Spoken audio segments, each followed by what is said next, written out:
CPN news కి స్వాగతం. నా భర్తను ఆస్తి కోసమే అయిన వాళ్ళంతా కలిసి అన్యాయంగా చంపారు. నా భర్త దత్తకుమారుడని, ఆస్తికి వారసుడని చెప్పారు. పెళ్లైన నాటి నుండే అత్తమామలు బాధలు పెడుతున్నారు. నన్ను, నా కుటుంబాన్ని కాకినాడ నుండి రౌడీలను తీసుకొచ్చి బెదిరిస్తున్నారు. ప్రాణరక్షణ కోరుతూ కాకినాడ ఎస్పీకి వినతి పత్రం ఇచ్చిన బాధితురాలు. TG news Kakinada. నా భర్త దత్తత కుమారుడని, ఆస్తికి వారసుడని నా పెళ్లైనప్పటి నుండి కూడా బాధలు పెడుతూ నా మామగారైన కోట శంకర్రావు, నా అత్తగారైన కాంతం, నా ఆడపడుచు వాసంశెట్టి వాగ్యాదేవి, వాసంశెట్టి శ్రీనివాస్, నా చిన్న ఆడపడుచు పిల్లి శశిత, పిల్లి దుర్గారావు, ఆ ఆరుగురు కావాలనే నా భర్తను చంపేశారు. నన్ను, నా కుటుంబాన్ని కాకినాడ నుండి రౌడీలను పంపి చంపేస్తామని బెదిరిస్తున్నారు. నా తండ్రి గ్రామమైన తుని నియోజకవర్గం, తుని రూరల్ మండలం, టి వెంకటపురం గ్రామం. నా తండ్రి పేరు పెంకే చిట్టిబాబు. నాకు కాకినాడ రూరల్ మండలం చీడిగా మునసబ్ వీధి డోర్ నెంబర్ 1-339 కాపురస్తులు కోట శంకర్రావు కుమారుడు శ్రీనివాసరావు 15/12/2023 తేదీన ఇరు పెద్దల సమక్షంలో నాకు వివాహం జరిగింది. కట్న కానుకల క్రింద 5 లక్షల రూపాయలు, ఆడపడుచు కట్నం క్రింద 1,00,000 రూపాయలు, 2 కేజీల వెండి సామాన్లు, 1/2 తులం బంగారు ఉంగరం, 1 తులం బంగారు గొలుసు, 30 సెంట్ల భూమి మరియు 50,000 రూపాయల సారీ సామాన్లు ఇచ్చి నా అత్తగారింటికి నా తల్లిదండ్రులు పంపించారు. వివాహం తర్వాత మేము చాలా అన్యోన్యంగా జీవనం సాగించేవారం. వివాహ అనంతరం కొంతకాలం తర్వాత నా భర్త కోట శంకర్రావు సొంత కుమారుడు కాదని, దత్తత కుమారుడని మాకు తెలిసింది. నా భర్తను దత్తత తీసుకున్నాక నా అత్తగారికి 2 ఆడపిల్లలు జన్మించారు. వాగ్యదేవి, శశిత, 2 అమ్మాయిలు పుట్టారని, పుట్టినప్పటి నుండి నా భర్తను సరిగా పట్టించుకునేవారు కాదని తెలిసింది.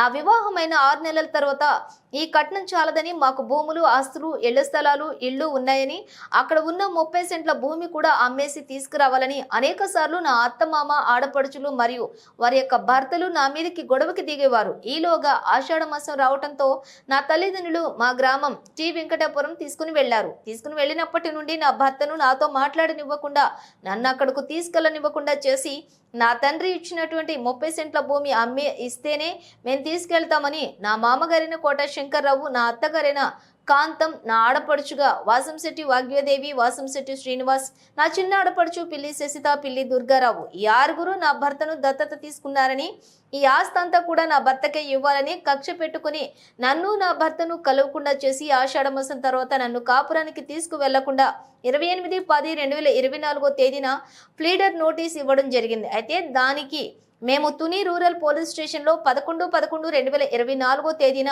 కాపురానికి తీసుకువెళ్లడం లేదని ఫిర్యాదు ఇవ్వటం జరిగింది. తుని పోలీస్ వారు సమక్షంలోని నా అత్తగారి పెద్దలు, నా పెద్దలు కలిపి 2 అలాగే 20/11/2024 తేదీన నన్ను కాపురానికి తీసుకువెళ్లడానికి అదే రోజు 10 లక్షల రూపాయలు నా భర్త, అత్తమామలకు పెద్దల పోలీసుల సమక్షంలో కాగితాలు వ్రాయించుకోవడం జరిగింది. అయితే ఈ డబ్బు తీసుకున్న తర్వాత నా భర్తను పంపిస్తామని చెప్పి పంపలేదు. తర్వాత నా ఆడపడుచులు, వారి భర్తలు, నా అత్తమామలు నా భర్త మీద కక్షతో మీరు బయటకు వెళ్ళి బతకండి అని వీరంతా చెప్పేవారు. ఆస్తంతా నా భర్తకు పోతుందనే భయంతో ఉండేవారు. నా పెద్ద ఆడపడుచు భర్త అయిన వాసంశెట్టి శ్రీనివాసరావు ఎలక్ట్రికల్ పని నా భర్త, అతను కలిపి చేసేవారు. అలాగే ఏం జరిగిందో కానీ 4/12/2024 తేదీన నా భర్త చనిపోయారని కాకినాడ జీజీహెచ్కి రమ్మన్నారు. ఆ వెంటనే నా కుటుంబ సభ్యులంతా కూడా కాకినాడ జీజీహెచ్కి రావడం జరిగింది. పోస్టుమార్టం రిపోర్ట్లో నా సంతకం పెట్టించుకుని నా భర్తకు పోస్టుమార్టం చేసి మిగిలిన కార్యక్రమాలు జరిపించారు. 27/12/2024 తేదీన నా తల్లిదండ్రులు నా పెద్దల సమక్షంలో నా అత్తవారింట్లో దింపడం జరిగింది. నా తల్లిదండ్రులు నా పెద్దల ఎదురుగా నా ఆడపడుచు ఇక్కడ గాని నువ్వు ఉన్నావంటే చంపేస్తామని తిట్టడంతో నా తల్లిదండ్రులు నేను భయపడి మా ఇంటికి వెళ్ళిపోవడం జరిగింది. నాకు వివాహం అయ్యి సంవత్సరం తిరగకుండానే నా అత్తమామలు, ఆడపడుచులు మరియు ఆడపడుచుల భర్తలు నా భర్తను కావాలనే చంపేశారు. అలాగే నన్ను కూడా చంపేస్తామని బెదిరిస్తున్నారు. అలాగే నిన్ను, నీ కుటుంబాన్ని కాకినాడ నుండి రౌడీలను పంపి చంపేస్తామని బెదిరిస్తున్నారు. ఈ ఆస్తికి వారసుడు అవ్వడం వల్లే నా భర్తను కావాలనే చంపేశారు. నన్ను కూడా చంపేయడానికి సిద్ధమవుతున్నారు. దీనిపై పూర్తి విచారణ జరిపించి నా కుటుంబానికి, నా అత్తగారి కుటుంబం నుండి ప్రాణరక్షణ కల్పించాలని కోరుతున్నారు. మీకు జరిగింది ఈ అన్యాయం జరిగేటప్పుడు నీ భర్త ఎందుకు చనిపోయాడు? నా భర్త మేము కొన్ని రోజులు ఉన్నామండి. ఆషాఢం దాకా మా అత్తగారు ఇంటి వరకు ఆషాఢానికి మా నాన్నగారు వచ్చి తీసుకెళ్లారు. మీ నాన్నగారు వచ్చి తీసుకెళ్లారు. మా అత్తగారు అదే తీసుకెళ్ళమని చెప్పారు. చెప్తే మా నాన్నగారు వచ్చి తీసుకెళ్ళాడు. ఆ, తీసుకెళ్ళాక ఆషాఢం అయిపోయింది రండి బాబు అలాగని మా నాన్నగారు ఆ. మా అత్తగారు ఇంటికి వెళ్ళి ఇప్పుడు ఆషాఢంకి వెళ్ళావు. ఆషాఢంకి వెళ్ళినాక ఏం జరిగింది ఆషాఢానికి వెళ్ళాక రండి మీరు తీసుకెళ్ళిపోద్దిగా మీ అని కబురెట్టారు. పొలం తీసిపోద్ది. ఆ తర్వాత ఏం జరిగింది? ఇంకో వస్తాం అదిగో వస్తాం అని రాకంట నోటీస్ పంపించారు. ఏది ఈ పీటర్ నోటీస్ పంపించారా? Peter notice. పీటర్ నోటీస్ పంపించినాక మీరేం చేశారు అప్పుడు? ఇదేంటండి ఎలా పంపిస్తున్నారు వస్తానన్నారు కదా రాలేదు ఆ, ఇంకా ఏమీ జరగలేదు కదా ఆ. అప్పుడే ఎలా పంపించారేటండి ఆ. పెద్దల్లో పెట్టి మాట్లాడుకుందాం రండి ఆ, అలాగని మా నాన్నగారు చెప్పారండి. ఆ, చెప్తే ఇదిగో వస్తాం అదిగో వస్తామని పీటర్ నోటీస్ పంపించి ఆ. మేము ఇంక మాకొద్దు అలాగని అన్నారండి. అప్పుడు మీరు తుల్లో పోలీస్ స్టేషన్ కేసు పెట్టారు అప్పుడు? నేను పోలీస్ స్టేషన్ లో మేము నాకు కాపురం కావాలా అలాగా నేను ఆ, కేసు వేసానండి. ఆ, వేస్తే అప్పుడు కూడా రాలేదండి. ఆ. రాకపోతే వస్తాం లేదంటే అలాగనంటే ఏదోలాగా అక్కడ పోలీసులు రప్పించారండి. పోలీసులు రప్పించారు. పోలీసులు రప్పించినాక ఎప్పుడు తీసుకెళ్తానని చెప్పారు? 4వ తారీఖుని డిసెంబర్ 4వ తారీఖుని ఆ, వచ్చారండి. డిసెంబర్ 4వ తారీఖున డిసెంబర్ 4వ తారీఖున చనిపోయాడు అన్నా కదా? అవునండి. ఆ. 11వ నెల ఆ. ఆ నెలలోని వచ్చారు. వచ్చారు. ఆ, వస్తేనే తీసుకెళ్తాము 4 రోజులు టైం కావాలా అలాగని అని పోలీస్ స్టేషన్ లో కాగితాలు రాసి సంతకాలు రాసుకున్నామండి. ఆ. మా అందరి సంతకాలు కూడా తీసుకున్నారండి. ఆ. తీసుకున్నాక ఆ, వెళ్ళిపోయారండి. ఆ. వెళ్ళిపోయాక 4 రోజులు గడిచిందండి. 4వ రోజుని మీ ఆయన చనిపోయారు ఆ. రండి అలాగని ఫోన్ చేశారండి. మీ ఆయన చనిపోయాడని ఫోన్ చేశారు. ఫోన్ చేశారండి. మరి అప్పుడు వెంటనే ఏం చేయాలమ్మా మరి? మేము వెంటనే వెళ్ళడానికి నాకు కూడా ఫోన్ చేసి చెప్పలేదండి. ఆ, నాకు ఫోన్ చేసి చెప్పలేదు ఏమైందో ఏటో కూడా నాకు చెప్పలేదండి. ఆ, మా బావ ఎక్కడో దూరంగా ఉన్నాడండి. 4 ఊరు దూరంలో ఉంటే ఆ. మా నాన్నగారికి ఇప్పుడు అక్కడి నుంచి మీరు ఇక్కడికి వచ్చేసారు. అండి. మరి అక్కడ ఏ విధంగా చనిపోయాడు? ఏ విధంగా చనిపోయాడు అంటే పైన కరెంట్ స్తంభం ఎక్కాడు. ఆ, కరెంట్ స్తంభం ఎక్కాడు. ఆ, మా పెద్ద ఆడపడుచు అలా ఆయన ఆ. మా ఆయన కలిసి చేసారు. ఏది మీ పెద్ద ఆడపడుసాల ఆయన మీ ఆయన కలిసి కరెంట్ పని చేసేవారా? చేసేవారు. ఆ, ఆ, అంటే పైనుంచి ఆ, పడిపోయాడు ఆ. అలాగని నాకు చెప్పారండి. ఏకైక కుమారుడే చేశారు. ఈలోగా అక్కడ ఆ ఊళ్ళో అందరూ ఉంటారు. మరి ఆస్తులు ఏమైనా ఉన్నాయా దత్తపుత్రుడు అంటేనే? ఉన్నాయండి. ఏమాత్రం ఉందండి? 4 ఎకరాల భూములు కొండవేరాన్ని ఉందండి. 4 ఎకరాలు కొండవరం ఉంది. కొండవేరాన్ని ఉన్నాయి. ఆ, ఇక్కడేమో 3 ఇళ్ళు ఉన్నాయండి. 3 ఇళ్ళు ఉన్నాయి. ఒకటేమో 2 అంతస్తుల డాబా అండి. ఇప్పుడు 3 ఇళ్ళు ఉన్నాయి, 4 ఎకరాల భూమి ఉంది. అవునండి. మరి ఇవన్నీ చేసి నువ్వు కట్నం ఎంత ఇచ్చావు? నేను 30 సెంట్లు భూమి ఇచ్చానండి. 30 సెంట్లు భూమి ఇచ్చావు. 5 లక్షలు ఇచ్చానండి. 5 లక్షలు క్యాష్ ఇచ్చావు. ఆడపిల్లలకేమో 1 లక్ష రూపాయలు ఇచ్చాను. ఆడబొడ్స్ కట్నం ఇచ్చావు. ఎత్తడేమో 10 కేజీలు పెట్టామండి. ఆ, 2 కేజీలేమో ఎండి సామానం పెట్టామండి. 2 కేజీలు ఎన్ని సామాన్లు పెట్టావు? అవును. నీకెంతమంది పిల్లలు? నాకు ముగ్గురండి. ముగ్గురు. ఇవి పెద్ద అమ్మాయా? 2వ అమ్మాయి. ఈమె 2వ అమ్మాయి. అయితే ఇప్పుడు ఈ మీ అల్లుడిని నువ్వు చంపేశానంటున్నావు కదా? ఎవరైనా సరే పోనీ ఆస్తి మీకు తక్కువ ఇస్తాం లేకపోతే లేదు అని చెప్తారు, కానీ మీరు ఎలా చంపుతారు? ఎలా చంపుతారంటే అండి ఇతను ఉంటే మట్టుకి మామూలుగా ఆస్తి పట్టుకెళ్ళిపోయేలా ఉన్నాడు. ఇతనికే సెందిలా ఉంది. ఆ, ఇతనికే సెందిలా ఉంది. ఇతను పంచిపెట్టేయాలా చిచ్చాకం పట్టుకుపోతాడని చెప్పేసి ఆడపడుచు మొగుళ్ళు ఆడబడుచు మొగుళ్ళు ఏ ఊరు వెళ్తాయి? ఒక అతను అక్కడేనండి.